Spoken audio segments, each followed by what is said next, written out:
যুক্তরাষ্ট্র অবৈধ অভিবাসী হিসেবে বাংলাদেশের নাগরিকদের ফেরত পাঠাচ্ছে এবং দ্বিতীয় ধাপে সেই ঘটনাটা ঘটলো এবং সেই ঘটনাটা যখন গত রাতে ঘটেছে তখন সেখানে মানবাধিকারের চরম লঙ্ঘনের ঘটনা ঘটেছে বলে আলোচিত হচ্ছে এবং এটা শুধু দেশীয় গণমাধ্যম নয়, আন্তর্জাতিক গণমাধ্যমেও বেশ ফলাও করে খবর হচ্ছে।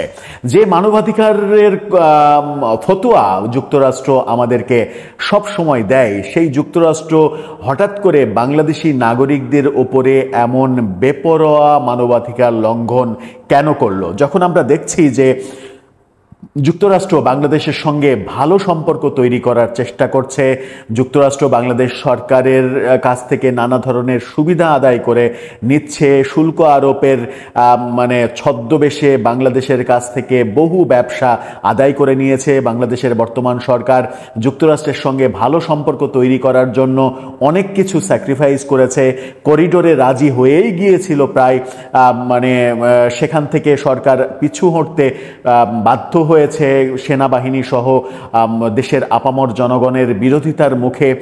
বন্দর বিদেশিদের কাছে তুলে দেওয়ার ব্যাপারগুলো আলোচনা যখন হচ্ছে, যখন আমরা দেখছি যুক্তরাষ্ট্রের সঙ্গে বর্তমান সরকারের এক ধরনের সুসম্পর্ক, এক ধরনের প্রেমের বন্ধনে আবদ্ধ হওয়ার মতো ব্যাপার আমাদের দৃষ্টিগোচর হচ্ছে, যখন মনে হচ্ছে যে সম্পর্ক গভীরতার দিকে যাচ্ছে, অনেক বেশি সুসম্পর্ক তৈরি করে সরকার যুক্তরাষ্ট্রের কাছ থেকে বেশ কিছু ফায়দা অর্জন করতে চাইছে, ঠিক তখন যুক্তরাষ্ট্র বাংলাদেশের নাগরিকদের বিমানে শিকলে বেঁধে অমানবিকভাবে দেশে ফেরত পাঠাবে, 60 ঘন্টার জার্নিতে শিকল দিয়ে হাত পা বেঁধে রেখে বিমানে করে পাঠাবে। এই ঘটনা কেন ঘটবে?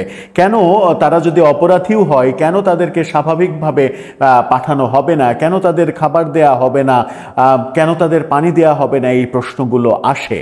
তাহলে কি সরকার যুক্তরাষ্ট্রের পারপাস সার্ভ করতে ব্যর্থ হয়েছে? সেই আলোচনায় করবে এই ভিডিওতে, থাকবেন পলিটিক্স টিভির। দর্শক, বলছিলাম যুক্তরাষ্ট্র বেশ মানবাধিকার লঙ্ঘনের বড় ঘটনা ঘটালো এবার বাংলাদেশি নাগরিকদের নিয়ে। গণমাধ্যম যেটা বলছে, বিবিসির সংবাদ শিরোনামটা আপনারা দেখে নিতে পারেন, সেখানে বলছে হাতকড়া ও শিকল পরিয়ে অবৈধ বাংলাদেশি অভিবাসীদের ফেরত পাঠাচ্ছে যুক্তরাষ্ট্র। সর্বশেষ গত রাতে 30 জনকে পাঠানো হয়েছে, যেটা আপনারা হয়তো অনেকে জানেন। তাদের হাতে পায়ে শিকল পরানো ছিল, তাদেরকে পানি দেয়া হয়নি, তাদেরকে খাবার দেয়া হয়নি, তাদেরকে টয়লেট করতে যাওয়ার সময় হাত পায়ের শিকল পরিপূর্ণভাবে বেঁধে দেয়া হয়নি। তাদের সামনে সবাই যারা যুক্তরাষ্ট্রের যারা ছিল, যারা আইন শৃঙ্খলা রক্ষাকারী বাহিনীর কিংবা বিমান ক্রু, তারা এই 30 জনের সামনে খাওয়া দাওয়া করেছে, একের পর এক বোতল ভেঙে পানি খেয়েছে, কিন্তু একটু পানির জন্য হাহাকার করা এই 30 জনকে তারা পানি দেয়নি। মজার ব্যাপার হচ্ছে 60 ঘন্টার বিমান জার্নিতে তাদেরকে নাকি পানি দেওয়া হয়েছে প্রত্যেককে আধা লিটারের যে বোতল, সেই বোতলের অর্ধেক করে। ভাবা যায় 60 ঘন্টায় 250 মিলিলিটার পানি একজন যদি পায়, তাহলে সেই মানুষটা যে বেঁচে বিমানে করে দেশ পর্যন্ত আসতে পেরেছে, সেটাই অনেক বড় ব্যাপার নয়? বিবিসি যেটা বলছে, খুব একজনের করুণ কাহিনী দিয়েই তারা সংবাদটা শুরু করেছে। পুরা পেটে শিকল আসিল, হাতে হাত করা ছিল, তারপর দোনো পায়ে কড়া লাগানো ছিল। এভাবেই 60 ঘন্টার বিমান যাত্রায় অপরাধীর মতো আটকে রাখার কথা জানান যুক্তরাষ্ট্রের অভিবাসন প্রত্যাশী একজন। উন্নত জীবনের আশায় গত অক্টোবরে ট্যুরিস্ট ভিসায় পাড়ি জমান যুক্তরাষ্ট্রে তিনি। মাত্র 8 দিন পরেই তাকে আটক করা হয়, নেওয়া হয় ডিটেনশন সেন্টারে। সেখানে 10 মাস রাখা হয় 29 বছর বয়সী এই অভিবাসীকে। কিন্তু ডিটেনশন সেন্টারে দেওয়া হতো না পর্যাপ্ত খাবার। ওখানে তাকে যে 10 মাস ডিটেনশন সেন্টারে রাখা হয়েছিল, তাদেরকে সেখানেও খাবার ঠিকভাবে দেওয়া হয়নি, এমনটা বলা হয়েছে। তাদের সবাইকে শিকল বেঁধে হাতে হাতকড়া পরিয়ে দেশে ফেরত পাঠানোর অভিযোগ উঠেছে। এমনকি 2.5 দিনের সেই জার্নিতে কেবল চিজ দেওয়া 4টি রুটি দেওয়া হয়েছে আর আধা লিটারেরও অর্ধেক পানি দেওয়া হয়েছে।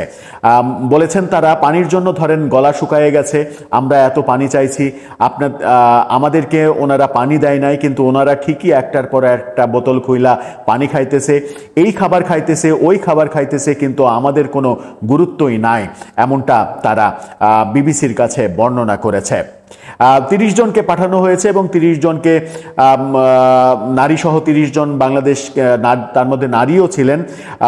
তাদেরই একজন নোয়াখালীর আজগর হোসেন, তিনি জানিয়েছেন বেশ কয়েকটি দেশের নাগরিক ওই ফ্লাইটে ছিল, এক এক দেশে গিয়ে তাদের ফেরত দেয়া হচ্ছিল।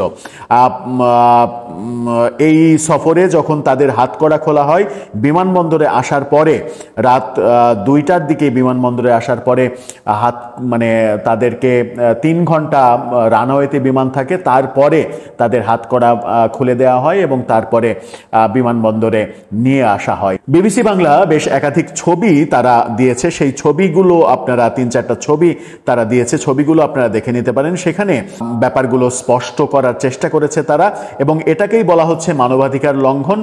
বলা হচ্ছে পৃথিবীর যে দেশগুলো থেকে সবচেয়ে বেশি মানুষ বিদেশে কাজ করতে যায় সেই তালিকায় বাংলাদেশের অবস্থান 6ষ্ঠ।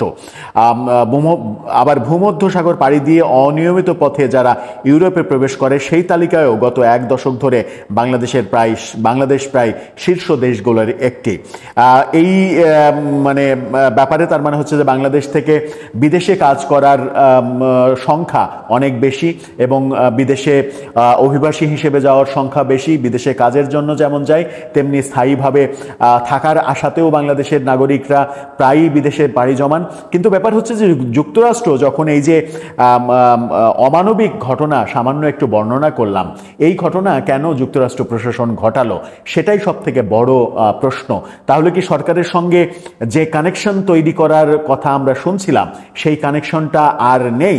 কানেকশনটা কি কাটা পড়েছে, ভাটা পড়েছে? সরকারকে যখন চীনমুখী দেখা যাচ্ছে এবং রাজনীতিবিদদের যখন চীনমুখী হতে দেখা যাচ্ছে, আমরা 2 দিন আগেই বলেছিলাম যে আমাদের রাজনীতির কেবলা যুক্তরাষ্ট্র থেকে পরিবর্তিত হয়ে চীনের দিকে চলে গেল কিনা। সেই আলোচনা যখন চারিদিকে হচ্ছে, যখন আমরা দেখছি ভারত, চীন, রাশিয়া জোট বাঁধছে, তখন বাংলাদেশের ধারণা চীন অনেক বেশি শক্তিশালী হয়ে পড়ছে, এই অঞ্চলে যুক্তরাষ্ট্রের শক্তি কমে যাচ্ছে।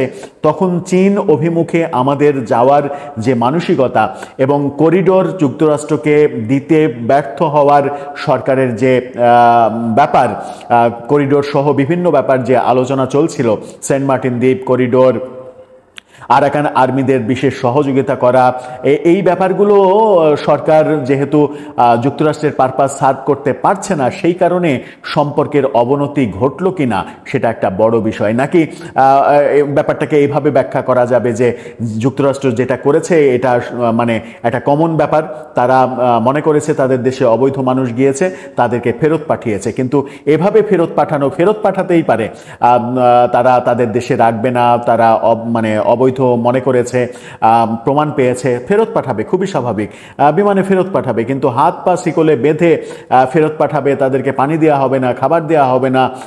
এভাবে তো 60 ঘন্টা একটা মানুষ তারা যে টিকে ছিল, তারা যে মারা যায়নি, বেঁচে ছিল, এটাই তো অনেক বড় ব্যাপার। এই কর্মকাণ্ড কেন যুক্তরাষ্ট্র করবে?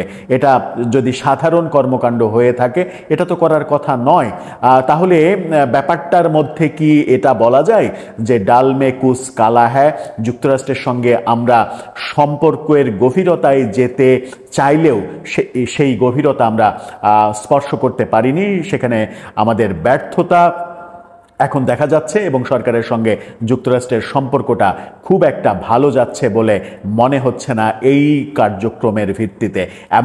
এমনভাবেই কি আপনি বিশ্লেষণ করবেন? দর্শক, আপনার মতামত জানিয়ে লিখতে পারেন আমাদের কমেন্ট বক্সে।